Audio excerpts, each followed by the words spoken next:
It's officially game over for the Harry and Meghan brand, as they are labeled the biggest losers in Hollywood by The Hollywood Reporter. Despite the relentless media coverage and hype generated by Prince Harry and Meghan Markle through their projects, including Prince Harry's book, Spare, the Netflix documentary, Meghan's Archetypes podcast, and Harry's USA TV appearances, their efforts failed to translate into buyers for their core business. The Archwell Foundation saw a staggering $11 million drop in donations in the past year, sending it into the red. I believe this serves as a compelling case study for Harvard Business School on the ultimate brand buzz failure. Am I surprised? Not at all. In fact, back in January of this year, I warned that Harry's brand was in crisis and imploding.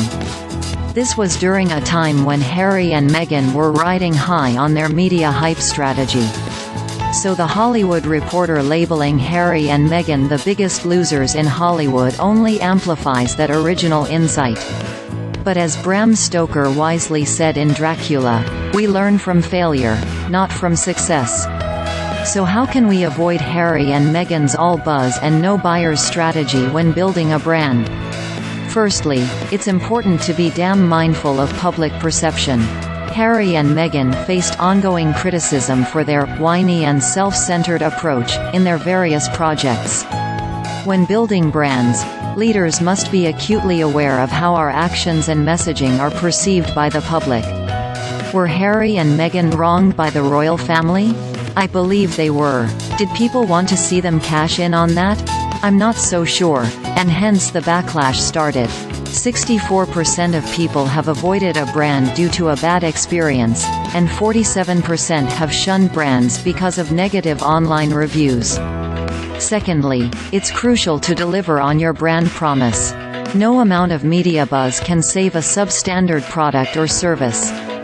I remember the sheer number of headlines generated by Meghan Markle's $20 million podcast deal with Spotify, but did it translate into listeners?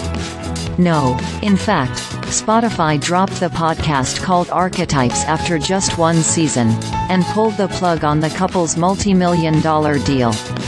Brands must ensure they deliver on their promises to build trust and credibility with audiences, especially among younger generations with highly tuned authenticity detectors. 71% of people have little faith in brands delivering on their promises, and only 34% of consumers believe that companies are transparent about their commitments.